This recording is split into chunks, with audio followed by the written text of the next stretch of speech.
If mowing takes you 2 or 3 hours every week, that's well over 100 hours every year spent doing the same chore. Now enter the Segway Navimow.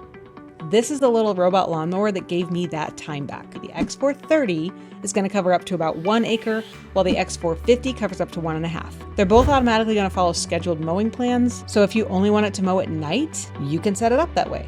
They will both recharge themselves when they need it, and then they're going to continue right where they left off. They're super quiet enough to run throughout the day even when you're outside. They're smart enough to avoid obstacles, and they're accurate enough to keep your lawn consistently trimmed instead of letting it get overgrown and shaggy. Everything is managed from the app, including the mowing scheduled, the cutting zones, the height adjustments. You can even put patterns or stripes in the grass. So now instead of planning your weekend around mowing, you get to plan your weekend around what you actually want to do. Now, Segway doesn't put these on discount very often because they're selling so well, but they are running a discount for just a short time right now. So if you've been looking to fire your lawn service, I'm going to put an orange shopping cart link at the bottom of the video so you can.